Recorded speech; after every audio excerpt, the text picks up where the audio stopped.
You have said repeatedly yourself since the election, the president has said for months, no pardon was coming. I wanted to ask you, could those statements now be seen as lies from the American people? Is there really a credibility issue here given now this announcement?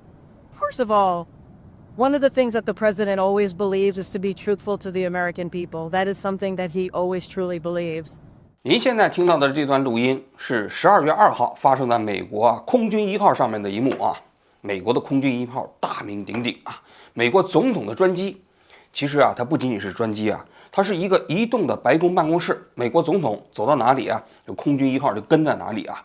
这空军1号上面相当于一个整个美国行政首脑的移动办公中心。这上面啊有总统的办公室，有总统的卧房，还有总统跟他幕僚的会议室啊、办公室啊等等啊，整个白宫的一套行政人马都跟着白宫。这里面呢，同时有的时候也会带着白宫的随行记者啊。所以您刚才听到这段录音呢，就是白宫的随行记者跟白宫的新闻秘书之间啊、发言人之间的一段唇枪舌剑啊。And this, again, I am just repeating what the president said. I think the statement in full really lays out his thought process. He said that he came to this decision this weekend, and he wrestled with it. It wasn't an easy decision to make. She says, well, another. 这里头我给大家介绍一个背景啊，12月1号这一天啊，美国总统拜登啊，突然呢就在白宫的网站上发了一个声明，说要赦免自己的儿子亨特·拜公。紧接着呢，他签署了一个正式的赦免令啊。这个赦免令出来之后，立刻引起了美国舆论的大哗呀。12月1号这一天呢是星期天，所以2号这一天啊，这个总统专机出行的时候啊，记者逮不到拜登啊，就抓住那个专机上面的白宫的新闻发言人问个不停。大家可以听到啊，那白宫的新闻发言人呢，面对记者的这些火炮一样的提问呢，基本上也有点不知道该怎么回答了啊。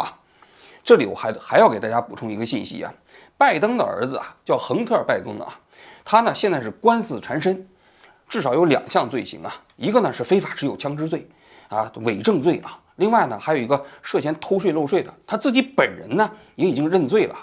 关于他这个刑期判多长时间呢？听证会就要在本月的12月9号这一天呢就要召开了。就在这个档口，周末的时候啊，这拜登突然签署了一个这个赦免令，赦免了自己的亲儿子啊。这里头啊，我给大家念一下这赦免令啊是怎么写的啊。他说：“我是美国总统拜登啊，我赦免儿子，当然他没说儿子了，赦免这个亨特·拜登啊，2014年1月1号。”到2024年12月10号之间啊，所有犯下的和可能犯下的所有罪行，包括但不限于什么检察官这期间起诉他的这个罪行啊，美国总统拜登应该说啊，他这个赦免令啊，确确实实在美国司法史上不多见。为什么呢？你想想，第一，他赦免的是自己的儿子亨特·拜登啊；第二呢，他这个赦免令本身呢，也是一个几乎无限的赦免令，因为拜登的儿子啊，现在我刚才讲了，他确实有2项罪行，比如说枪支啊、非法持有枪支罪啊、偷税漏税啊。但是拜登赦免的可不仅仅是这2项罪行啊，他赦免的是包括但不限于以上这些罪行。也就是说，他儿子在2014年到2024年12月份，这差不多13年的时间里所做的一切行为，包括你现在还没查到的犯罪行为，他都赦免了。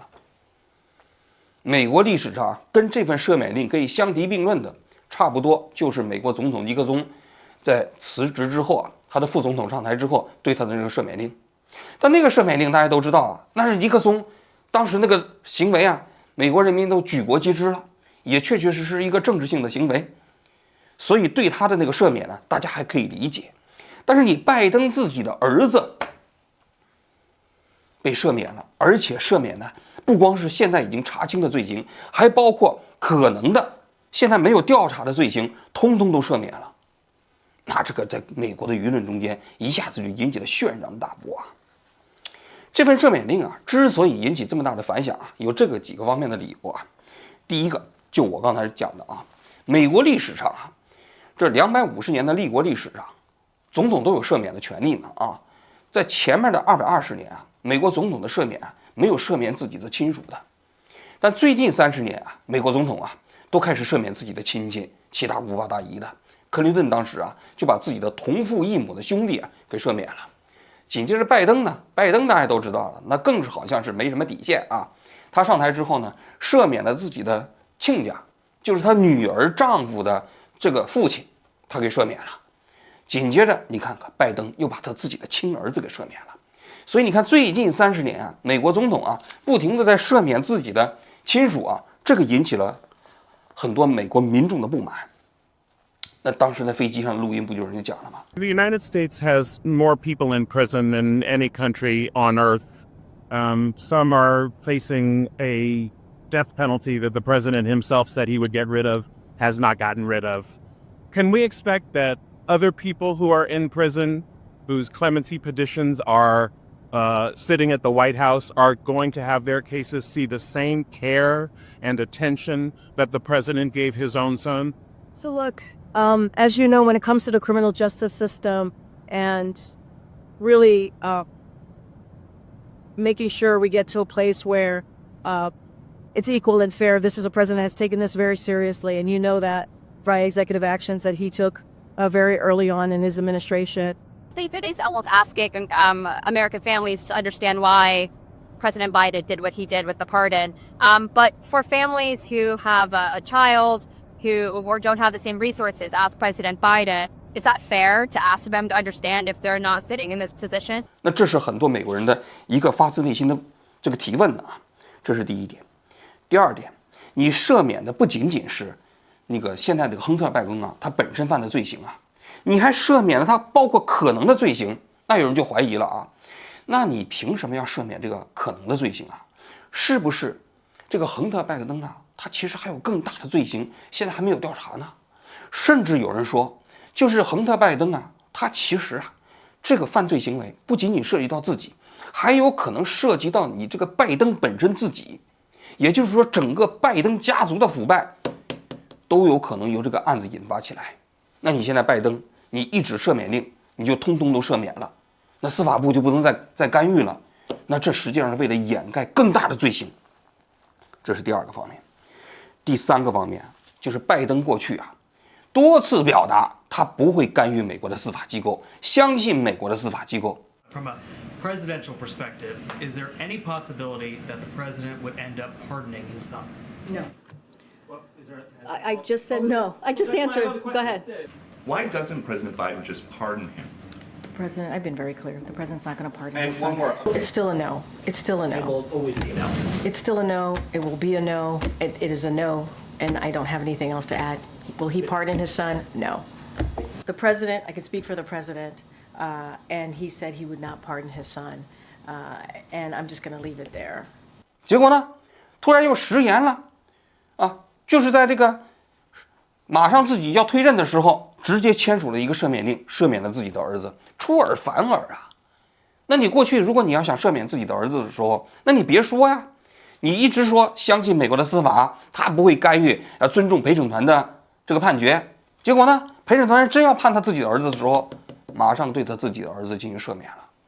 所以你可以看到了吗？拜登赦免他自己儿子这件事情，在美国引起了非常高的舆论关注。我们今天也来讲一讲啊，拜登赦免他儿子的这个事情的来龙去脉啊。这里头啊，我们首先要介绍一下拜登的儿子啊。拜登的儿子呢叫亨特·拜登。亨特·拜登呢是1970年出生，今年呢54岁啊，他是个花花公子啊。这亨特·拜登啊，这个刚出生之后不久啊，在他不到3岁的时候呢，有一次他母亲开车的过程中就发生了车祸，他母亲呢就去世了。他和他的哥哥博两个人都受了重伤，就送到了医院里头去抢救，捡回了2条小命啊。几年之后呢，这拜登啊，就后来又结婚了，也就是现在的第一夫人啊，就是吉尔。那当时呢，这个亨特·拜登呢，大概是7岁左右啊。这个小亨特啊，就在他的父亲的家庭里头长大啊。后来呢，他考上了耶鲁的法学院。要说耶鲁的法学院在美国也算是非常不错，大名鼎鼎啊。但这个家伙毕业之后呢，主要是靠他爹啊来过生活。他毕业之后呢，他就进入到了美国有一家银行控股的公司。咱这银行控股的公司啊，他平时呢就帮他父亲呢竞选参议员。当时啊，拜登正在要竞选美国的参议员啊。后来呢，那拜登就竞选上了。竞选上之后，他的儿亨特呢还进到了美国的商务部啊，当起了官员啊。按说这实际上是有一点利益冲突的。再后来啊，这个亨特呢就成立了一家游说公司。游说公司啊，这是美国啊政治制度中间啊，值得说的一个这个体系啊。就美国啊，大家都知道，很多立法啊都是参众两院多数投票来公布一项法律嘛。在立法的过程中，每一个参议员或者众议员都手中有一票，然后参议员、众议员呢，你加入一个委员会里头呢，还可以起草这个法案。那不同的利益集团呢，就盯着这些参议员和众议员啊。那么这个有个叫院外游说的这么一个体系。院外游说的体系就是说，这个美国的参众院两院外面有很多这种游说集团，甚至有这个游说公司，他们会把自己的利益啊，去找这些参议员或者众议员。说，你帮我们立一个法啊，这个法案对我们有点利的啊，或者说你这个立法的过程中涉及到我们这个行业的，他们也会去疏通这些参议员啊，当然不能直接给钱啊，游说。那么他儿子就搞了这么一个游说公司，就专门替人去游说。这个时候呢，他原先解雇他的那个银行下面这个公司，又把他聘回去了啊，让他做顾问。做顾问的话，一年给他10万美金。当时有人就说，其实这件事情啊，中间有利益输送。为什么呢？因为他当时啊，银行下面控制那个公司啊，他们非常支持啊一个关于信用卡方面的这样的一个制度改革啊。而那个时候呢，拜登已经是参议员了，拜登当时就推广一个信用卡的这样的一个法案，而这个法案呢，跟他儿子亨特所就职的那家公司啊，信用卡公司啊，他们之间啊那个主张是完全一致的。所以你看到了吗？有人说，当年这拜登啊，实际上跟他儿子之间这个公司啊，可能啊就存在着一些利益冲突啊。后来到了2009年，这拜登不是当了副总统吗？他儿子这个游说公司啊，才算是彻底关门啊。你想想，如果他老子都当了这个副总统了，儿子再搞这个游说公司，那就实在说不下去了啊。那这之后他儿子干什么哈？就成立了一家这个顾问公司。这投资顾问公司，或者说什么，就大概就是这么一类的吧。还有那种咨询顾问公司啊。但是这个咨询顾问公司和投资顾问公司究竟干什么，咱们等一会儿再讲啊。那么紧接着我们要说一下，这个亨特·拜登啊，到底是怎么被起诉的呢？说起来这事情啊，也挺巧合的，也挺蹊跷的，也挺有意思的啊。这2019年4月份的时候，这亨特·拜登呢，他自己的3台笔记本电脑啊，全进水了。不知道他什么原因啊，就是3台笔记本电脑同时都进水了。进水之后呢，他就把这笔记本电脑啊拿去修理啊，就送到了一家电脑的维修店。他要恢复这里面的数据啊，那电脑不都宕机了吗？啊，他呢留下的名字就是亨特·拜登。那个亨特·拜登在美国大名鼎鼎啊，总统的儿子啊，是吧？然后呢，他还那个电脑上还贴着啊，他那基金会的名字。他那送去之后呢，人家给他修了。3台电脑修好了之后呢，数据也恢复了，就通知这个亨特·拜登啊，把这电脑取回去。结果这亨特啊，就失踪了，这个人啊，联系不上了，怎么都联系不上了。之后那个电脑的人呢，联系不上之后呢，他还不交钱。那你想想，那人维修电脑的人就很不乐意啊。一晃过去了将近1年的时间。后来人这个维修电脑的人就把这个电脑啊恢复完之后的数据啊，就打开看。这一看可不得了哈，这相当于陈冠希呀！你知道陈冠希当年不就是笔记本电脑去维修的时候出了事儿吗？这亨特·拜登啊，也是维修电脑的时候出了问题啊。他这电脑里头啊，数据可多了去了啊，都有哪些数据呢？说有10.3万条短信，有15.4万封电子邮件，还有2000张照片。那你想想，那就跟他过去这10-20年啊，几乎所有的信息都备份到这个电脑了。而这个电脑呢，跟一个 iPhone 手机之间还有这种信息啊，这个共享的这样的一个程序啊，所以啊，那手机里的信息都在这电脑里都有啊。所以说，基本上是这个亨特·拜登啊，过去这10-20年主要的生活轨迹。这主要的生活轨迹里头都有什么呢？大家听我讲啊。首先是这亨特·拜登啊，这生活啊，确实比较荒淫。这个人呢，他喜欢是找妓女嫖娼，对吧？一找妓女啊，经常找俩，找2个3个在一起在床上瞎搞瞎折腾啊。然后呢，他还喜欢把这些行为都拍下来，拍下来之后不但自己看，他在那美国有一个比较著名的色情网站上还注册了一个账号，还把自己的视频都注册上去啊，把那个都传上去啊，然后呢让别人看啊，然后呢经常到各地方去嫖娼找妓女啊。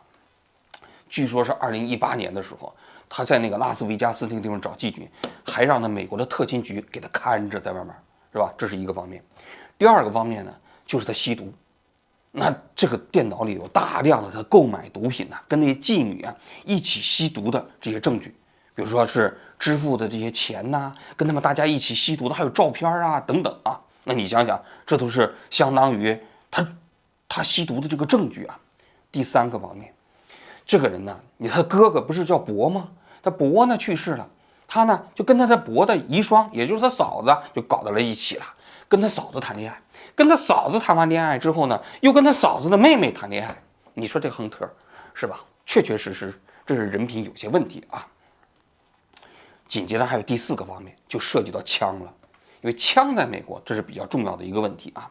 就他当时啊，他自己的一个女朋友还不知道是女朋友还是妓女啊，就把他的自己的一个枪啊，就扔到一个垃圾桶里头了。当时就引来了调查。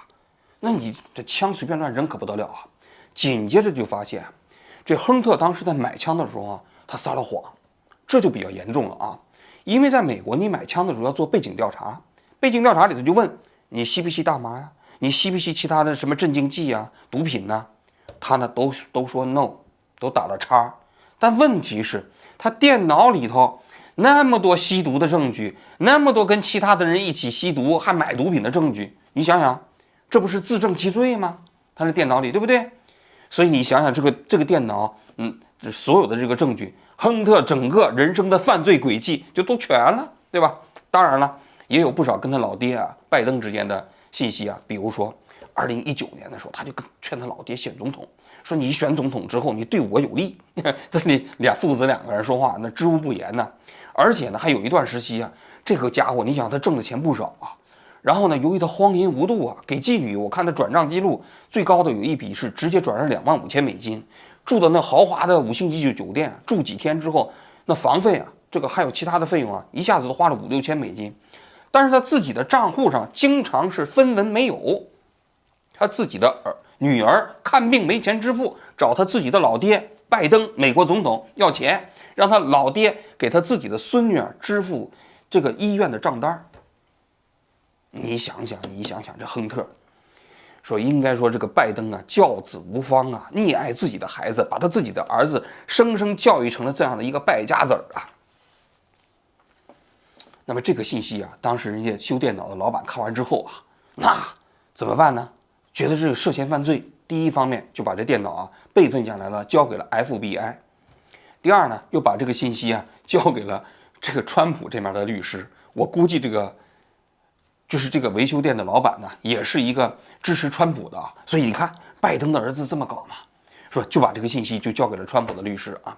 川普的律师就把整个这个信息呢交给了朱利安尼，也就是川普当时的代理律师嘛，朱利安尼啊。这朱利安尼呢就把这信息交给了美国有一个著名的八卦小报，叫华盛顿邮报吧。这华盛顿邮报呢拿到这个信息之后，就把它发表到这个报纸上了。但是当时啊，由于正是选举期间，很多人都觉得这华盛顿邮报不太入流，所以不太相信。后来大家才发现，其实曝光这些数据都是非常真实的。那紧接着就迎来了有关部门的对他的调查，因为你拍色情片无所谓啊，但是你这个枪支过程中间撒谎，那在美国是重罪啊。于是有关部门就开始对亨特拜公进行调查，一开始围绕着他的枪，紧接着就调查其他的问题。这一调查，问题可不仅仅是枪啊，其他问题多了去了啊。其中还有2项比较重要的，第一项就是跟中国做生意。这亨特拜登啊也不简单呐。我们刚才不是讲他成立了一个投资顾问公司吗？这投资顾问公司啊，他是在2017年的时候啊，跟中国的嘉实基金还有渤海基金呢，成立了一个在美国的叫华美基金。这当然还拉了美国的一个基金啊，他的公司叫罗塞啊。按道理来讲，那嘉实基金在中国，那大家都知道大名鼎鼎，渤海基金啊大名鼎鼎啊。怎么会跟这个罗塞，就是这个拜登的儿子亨特成立的一家投资顾问公司去成立合资的基金呢？你想想，亨特他干过什么？他除了跟妓女是吧吸毒，他干过什么？有过什么成功的投资经验吗？没有啊。所以你就知道这个合资本身就疑点重重。而且后来美国的媒体也就查清楚了，这拜登啊，当时作为副总统，带着自己的儿子啊，坐着美国的空军2号专机啊，到了中国，见到了中国那基金会的老总叫李祥云。李祥云见完之后呢，这拜登的儿子就进入到他们那个华美基金呢，当了这个董事。他的儿子一共投资了多少钱呢？投资了42万美金，占了整个这个基金的10%的股份。那这个基金呢，总的出资额就420万，看起来这个出资额很小，但是募款的目标是多少呢？募款的目标是要募款15亿美金。那你想想，他这儿子是吧，也没有任何投资经验，就进到了这个公司的董事会，还持有了10%的股份。紧接着呢，这拜登还给这李祥云呢，他的孩子要上美国布朗大学，还写了一封推荐信。那你想想，作为美国总统的副总统啊，不是总统啊，写推荐信的，那美国的大学一般都是买账的。所以这李祥云的孩子后来有没有上这个大学，咱们不知道啊。但是我觉得大概率可能是上了啊。这中间有没有利益勾兑，咱就不知道了啊。但是大家可以听啊。紧接着，这拜登的儿子啊，又让中国的有一家投资公司给他自己的公司投资1000万美金，用 WhatsApp 就直接给人发信息，要求给他投资1000万美金啊。要说啊，1000万美金用 WhatsApp 直接发信息就要求，你看看人家这个拜登的儿子也可以啊。结果那公司呢，1个星期之后就开始给他转钱了，500万美金呢就转到了这拜登的儿子跟第三方成立的一家投资公司，500万美金。剩下40万美金呢，就转给了拜登的儿子亨特自己的公司。这亨特自己的公司呢，又把15万美金转给了他的叔叔，也就是拜登总统的弟弟。这拜登总统的弟弟呢，收到这笔钱之后呢，其中4万美金呢转给了拜登，说是还款，他弟弟可能欠他哥的钱啊。这个流水啊，都被美国的媒体给扒出来了啊。这是你想想，这也是当时啊，就是拜登的儿子跟中国之间的关系。那特朗普上台之后呢，就说拜登跟他的家族啊跟中国不清不楚，就要求中国调查这个拜登的儿子中国的事情啊。那中国肯定不会调查了，对不对？你想想，那中国那些基金跟拜登的儿子去合作，我都怀疑啊，这件事情你说有没有中国政府在后面受益都不好讲啊。你想想，这些人直接投资拜登的儿子，其实肯定也是有目的的啊。所以中国根本就没调查，这是一方面啊，这是第一个。第二个就是通俄门，这拜登的儿子在2014年呢就跑到乌克兰，乌克兰有个寡头成立了一家公司，然后呢他儿子也跑到这个公司里当董事会的成员去了。但是他在这个董事会里头只有一个功能，就是想尽千方百计的赢得美国对他们的支援，而且他这个自己的公司还的确拿到了这个公司的这个业务的合同。那你想想，这其实看起来怎么看也都像是一个利益输送啊。后来拜登不是当了副总统吗？到了乌克兰吗？当时呢，乌克兰有一个法官叫肖金，这肖金正在调查这家公司，这家公司跟拜登的儿子亨特之间的关系调查呢。拜登去了之后呢，因为当时美国对这个乌克兰呢有10亿美金的援款，拜登到那个地方去就讲。I remember going over convincing our team, or others, to convincing us that we should be providing for loan guarantees. And I went over, I guess, the 12th, 13th time to Kyiv, and I was supposed to announce that there was another $1 billion loan guarantee. And I had gotten a commitment from Poroshenko and from Yatsenyuk that they would take action against the state prosecutor, and they didn't. So they said they were walking out to press conference. I said, no, I said, we're not going to give you the $1 billion. They said, you have no authority. You're not the president. The president said. I said, call him. I said, I'm telling you, you're not getting the $1 billion. I said, you're not getting the $1 billion. I'm going to be leaving here. And I think it was, 6 hours? I said, I'm leaving in 6 hours. If the prosecutor's not fired, you're not getting the money. Oh, son of a bitch. Got fired. And they put in place someone. 所以你看到了吗？这件事情后来，这特朗普上台之后也说这个拜登家族瞎搞，你看到了吗？这拜登家族滥用职权啊，就在这个乌克兰啊，而且拜登呢就要求乌克兰也调查这件事情，而且说了你要不调查，现在我们美国政府啊对你还有4亿美金的援助，你这个4亿美金我们缓一缓，我们再慢慢的再给你啊。后来这件事情后来被国会知道了之后，也成为了弹劾的特朗普的一个理由啊。通过这些事情，你就可以看到，这拜登的儿子啊，亨特·拜登啊，不是一个省油的灯啊，基本上是靠着他老爹的这样的一个政治资源来做生意啊。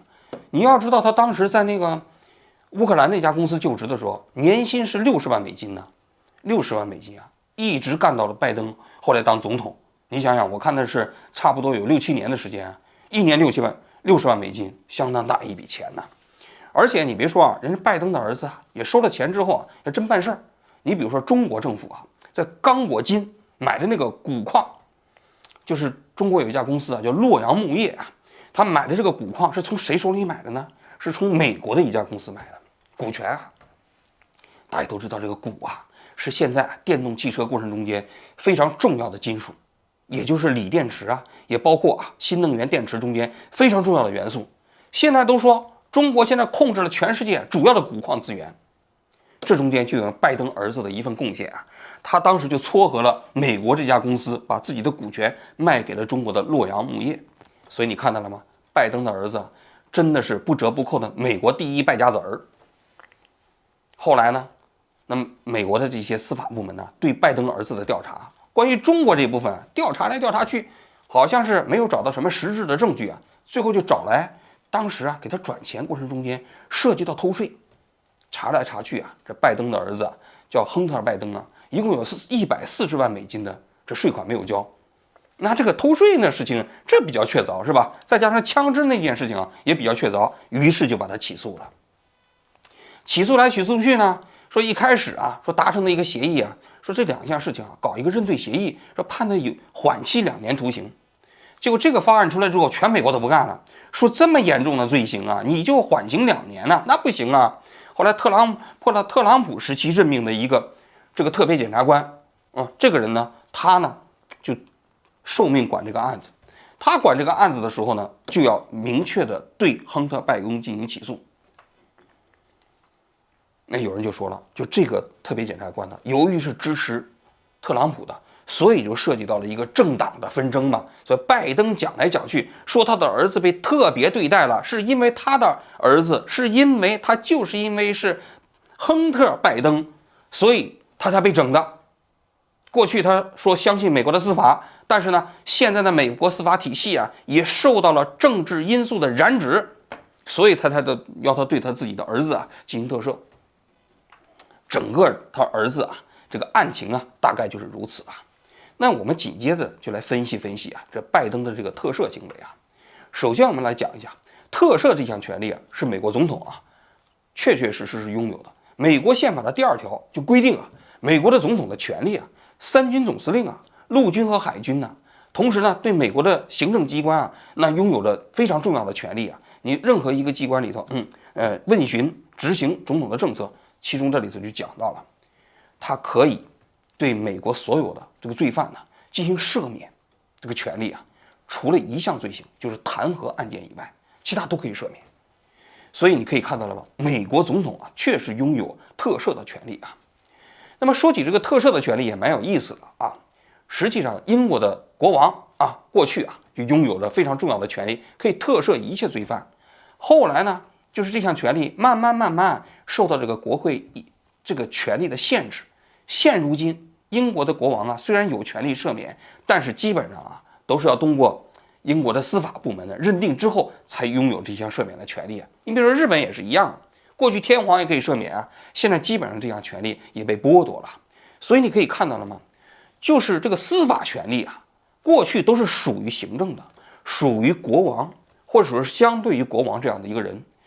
这个民主化以后民众的权利是从行政权力那争取来的。所以特赦这项权利赋予总统或者赋予国王，从某种角度来讲有着这样一种权力演变过程的一个象征。就是这个行政权力最开始是拥有无上的特特赦权，当民主化以后了，宪政权利以后呢，这项权利呢，大多数呢从国王手里头争取过来了。但是呢，为了表示就是其实对行政权力的某种尊重，还保留了给这些权利一些特赦的权利。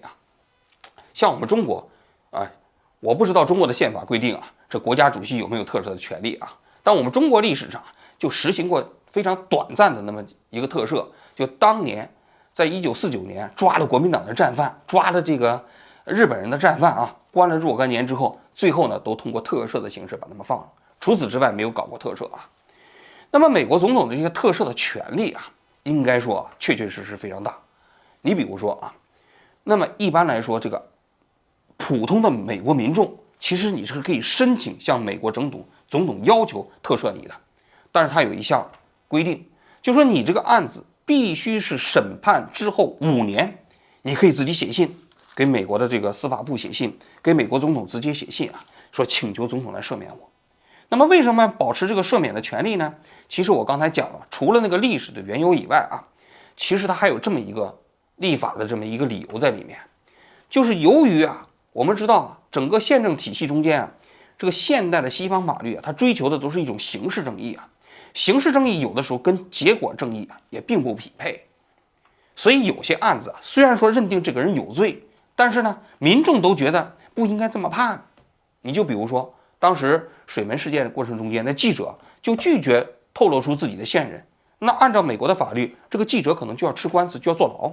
那记者说了，我宁愿坐牢，我也不愿意说出自己的线人。那坐牢之后呢，那这种人因为这种原因坐牢，民众就觉得不合理。这个时候如果美国总统可以对他进行赦免的话，其实这个结果正义和刑事正义就统一起来了。你比如说川普的时期就赦免了2个美国军人，那美国那2个军人在阿富汗时期开枪打死了几个平民，军事法庭一判决了他19年的徒刑。后来关了6、7年之后呢，那川普呢就把这人给赦免了那当然这个赦免当然也有一些争议但是川普的意思就是说，军人在执行命令的过程中，那有的时候他不是自己能控制的，他虽然说应该受到惩罚，但是不应该受到那么长时期的处罚所以呢，你看这个行政首长他可以赦免的话，也给普通的民众制造一个怎么说，那个宽宏为怀的这样的一种形象。你像古代的时候皇帝是不是那个时候那么杀人秋后问斩的时候，那上刑场的时候不能说要等，是不是要刀下留人？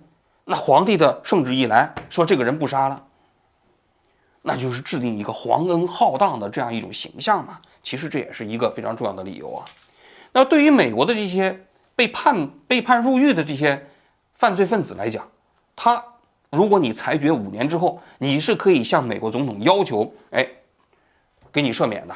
所以美国的司法部专门就有一个特赦办公室，专门来处理这些人民群众的来访信件。处理完之后呢，就会提一个建议，最后交给美国的白宫办公室，让总统来定夺。在特赦问题上，美国总统拥有绝对的权利，就是他自己愿意。所以对这些案件的特赦在历届美国总统数量都不少。你比如说在战后杜鲁门总统一共赦免了1913人，约翰逊呢赦免了960人，这尼克松呢，当然尼克松后来自己也被赦免了尼克松自己赦免了863人。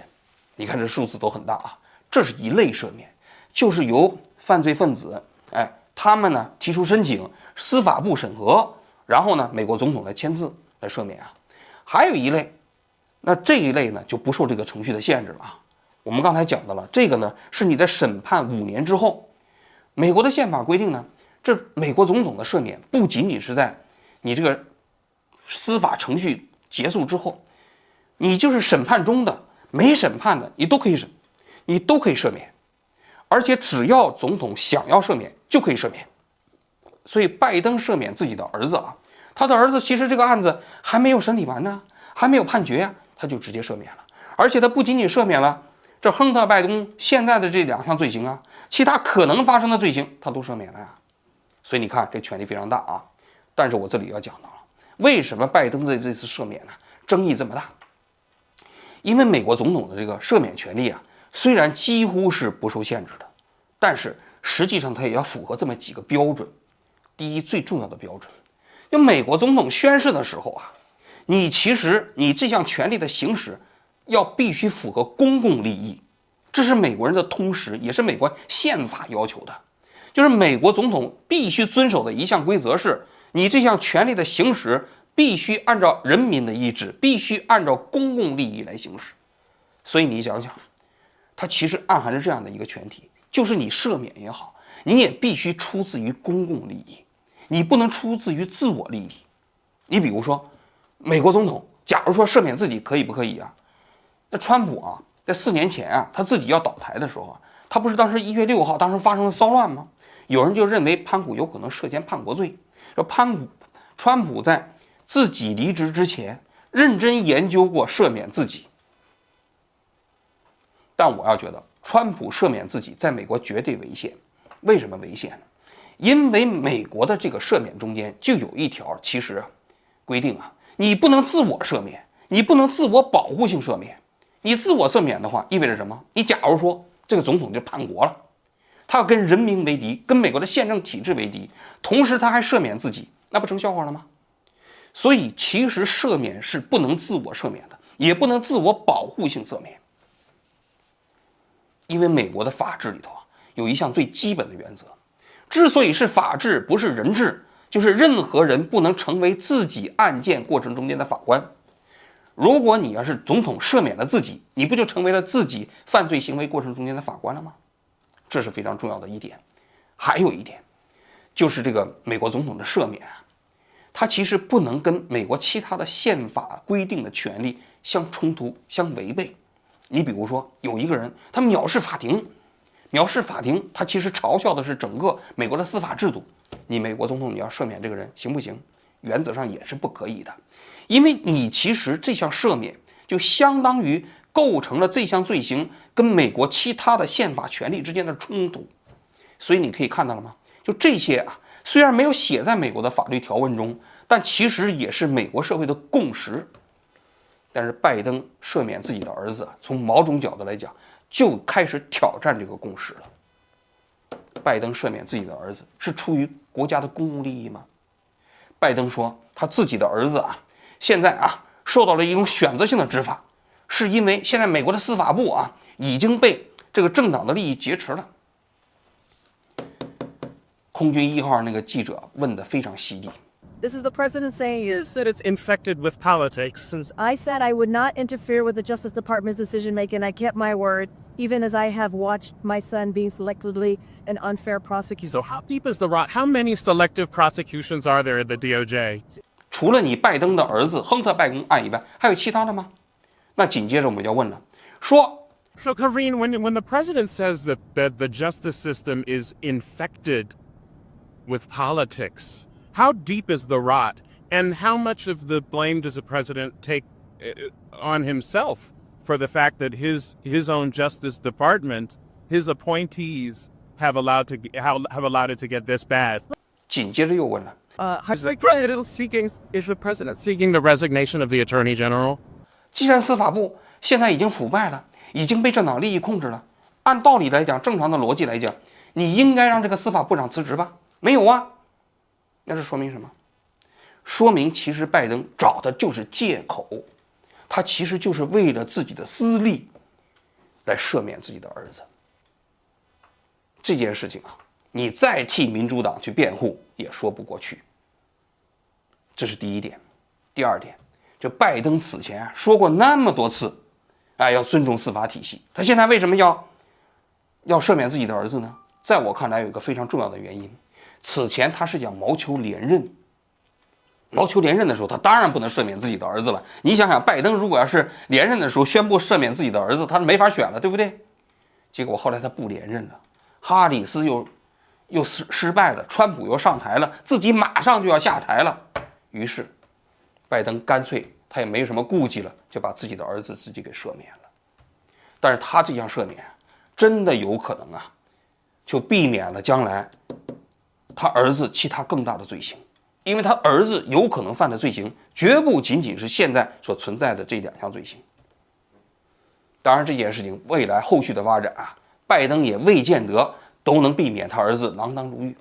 因为拜登的腐败案如果牵扯到拜登家族的其他人，那其实川普上台之后有可能针对其他人，比如说拜登的叔叔，比如说拜登其他的那些亲戚，那围绕他们之间的调查那有可能展开。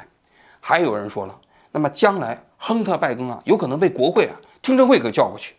国会听证会那是另外一套系统了国会听证会的时候是要求听证人员必须讲真话，你要是做伪证的话立刻就犯罪，那到时候可能就是一项新的罪行了吧。所以拜登这件事情你可以看到了吗？虽然说他赦免了他自己的儿子但是对民主党的形象，对他自己的形象打击是非常大的。其实未来围绕着拜登的儿子的事情也不一定就此就偃旗息鼓。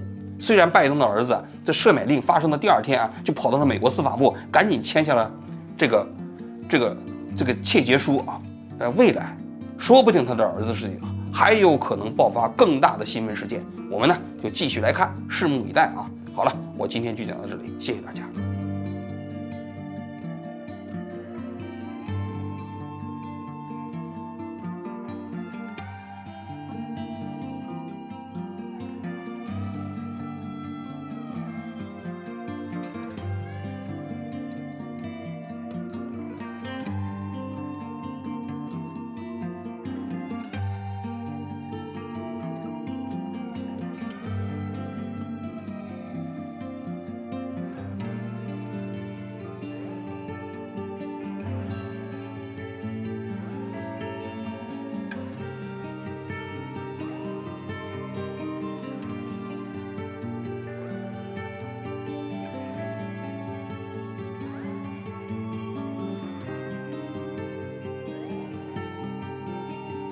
You have said repeatedly yourself since the election, the president has said for months, no pardon was coming.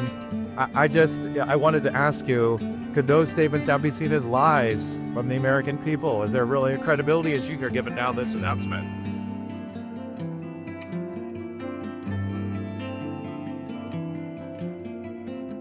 I said, you're not getting $1 billion. I'm going to be leaving here. And I think it was, 6 hours? I said, I'm leaving in 6 hours. If the prosecutor's not fired, you're not getting the money. Oh, son of a bitch. Yep.